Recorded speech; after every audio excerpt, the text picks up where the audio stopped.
The Elder's Law was the oldest and most feared doctrine in the galaxy. Do not engage the humans. It wasn't a suggestion, it was a survival code passed down through ages, etched into the very constitution of the Galactic Concord. Yet not one elder could fully explain the law. The reasons were always cloaked in mystery, buried under layers of half-erased records and redacted wars. All they said was, "To awaken Earth is to wake the old chaos." Most obeyed. Most, but not all. Torek Val was born to defiance. A decorated general of the Kraith Dominion, bred in conquest and raised on the ashes of weaker civilizations. He had heard the stories of Earth his entire life, and dismissed them as legend. To him, the elders feared not human wrath, but their own irrelevance. And like all egotists who believed themselves above history, he saw law as weakness. He stood before the silent council, his scales lit with arrogant fire, and spoke. "I will conquer Earth in 15 minutes. No ground war, no mercy. One strike. I stake my honor on it." None answered. Because technically, Torek hadn't violated the law yet. He hadn't attacked, only wagered. And in the warped halls of power, silence was often as good as consent.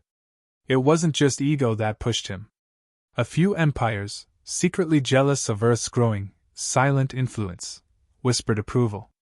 Others hungered for the spectacle, the chance to finally see humanity tested, if only to understand the fear. So they supplied him a fleet, stealthed, AI-enhanced, capable of planetary lockdown. No organics. No traces. In and out before Earth even identified the threat. The Kraith ships launched with no ceremony, just quiet confidence, and a digital timer set to 15 minutes. But Torek misunderstood Earth.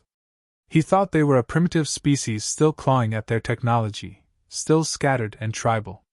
He thought they were uncoordinated, predictable. He thought the Elders' warnings were superstition. He thought wrong. While the fleet bent through folded space toward Sol, deep within an Elder vault sat a recording long forgotten. A black box, left untouched for 3 centuries. A survivor's log. It opened with a single line. "They don't win through might. They win because you never see what's coming until it's too late." Earth had not been idle.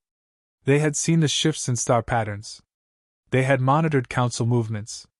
They'd noticed the missing stars where stealth fleets clustered like shadows. And for 40 years, Earth had prepared, not to attack, but to respond. Torek's timer blinked as his fleet emerged from slip space into low Earth orbit. Midnight. The countdown began. The first wave initiated. Targeted blackouts swept through Earth's satellite arrays, precision strikes meant to sever global coordination. AI-piloted drones deployed viral code to blind defense grids. In less than 30 seconds, the fleet celebrated what they believed was total electronic dominance. But Earth didn't flinch. Instead of panic, analog backups powered on. Cities ran dark only to light up again, this time with red-coded signals. Silent. Coordinated. Ancient fallback systems older than most alien empires kicked in. Landlines. Hardened bunkers. Shortwave burst relays. None of it digital. All of it effective. 003. Project Leviathan activated. Earth's unified command, once a myth, issued one global directive. Scramble the sky shields. Launch counterintelligence rotors. Mobilize orbital rail guns. No negotiations. No surrender. Nothing about this was unplanned. By 005, 2 Kraith frigates went offline. Not destroyed, repurposed. Their command cores overtaken by Earth's quantum parasites, seeded across cyberspace decades ago. Autonomous and silent, these digital phantoms had one directive: turn invader systems into weapons. The enemy's own fleet became its worst liability.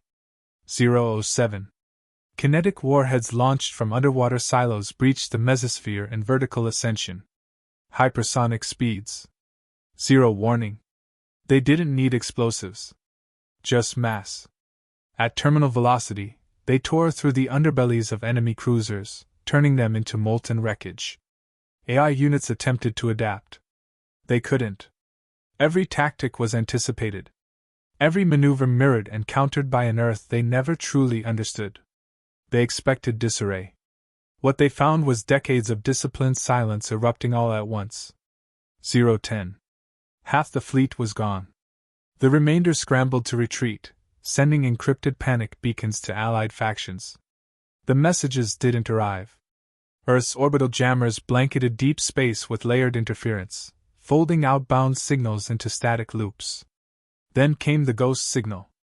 A pulse emitted from Antarctica's hidden relay, scrambling remaining invader AI. Not just jamming, but rewriting. Turning alien drones against each other. Friend marked as foe. Fleet integrity collapsed. What remained of Toric's command tree was now fighting itself. 013.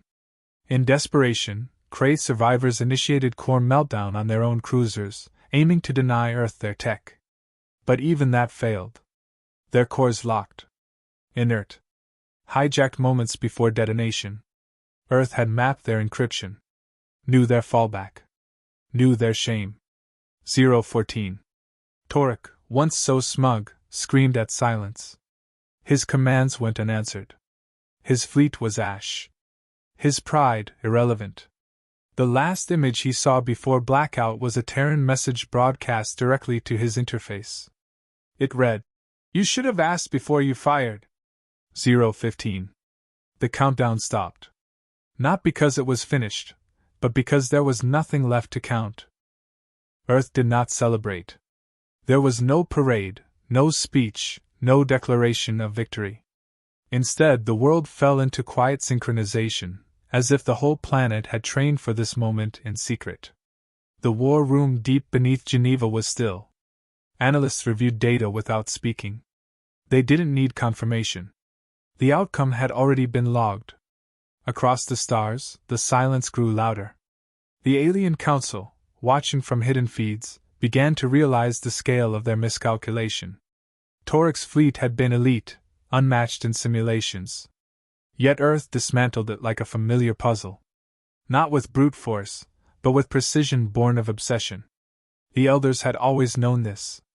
Long ago, they faced the humans and barely survived. Not because humans fought harder, but because they adapted faster than any species ever recorded. In defeat, they'd created the law. A universal firewall. An agreement born not of mercy, but of terror. Do not engage them. Do not provoke them. Do not awaken the machine behind their eyes. But the others had forgotten. Or refused to believe. Now they understood. In hidden chambers, messages flooded between sovereign species. Some called for retaliation. Others for surrender.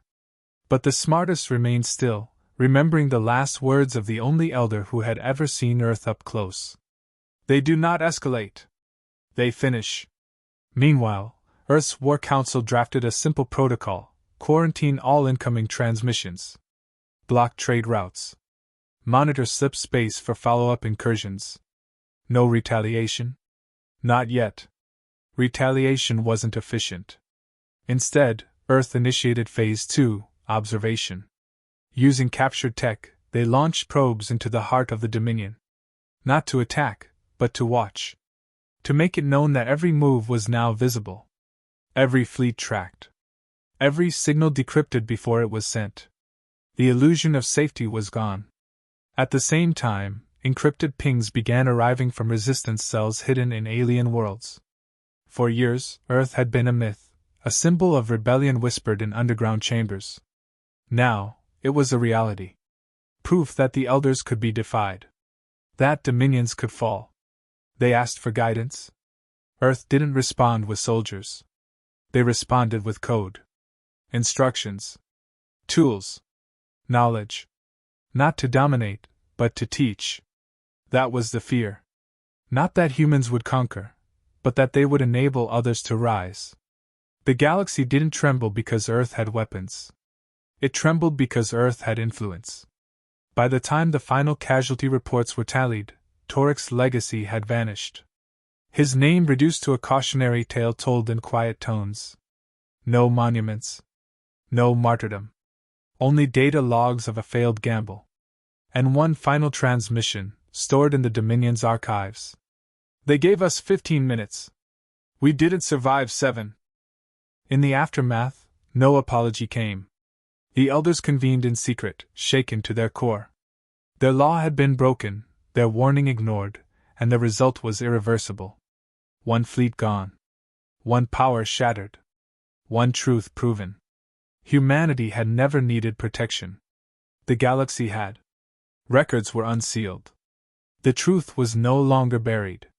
The first contact war, centuries ago, wasn't a negotiation. It was a massacre of the elders. They had approached Earth with demands. Earth responded with resolve, adaptation, and the terrifying will to win at any cost. The elders survived, but only because Earth had allowed it.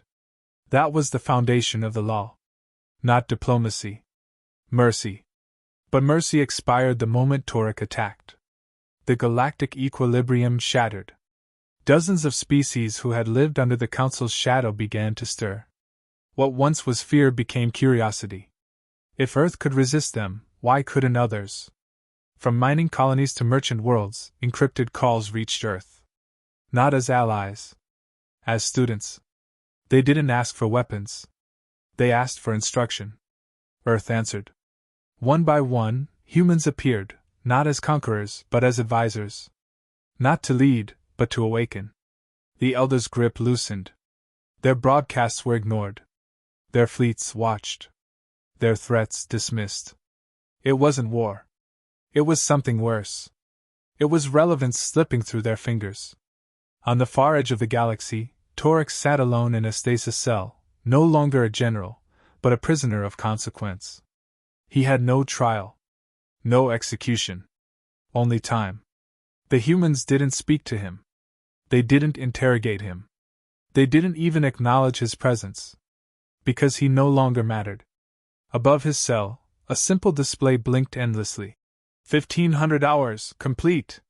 For Earth, the war had lasted 15 minutes. But for the galaxy, that clock was still ticking. And it would never stop.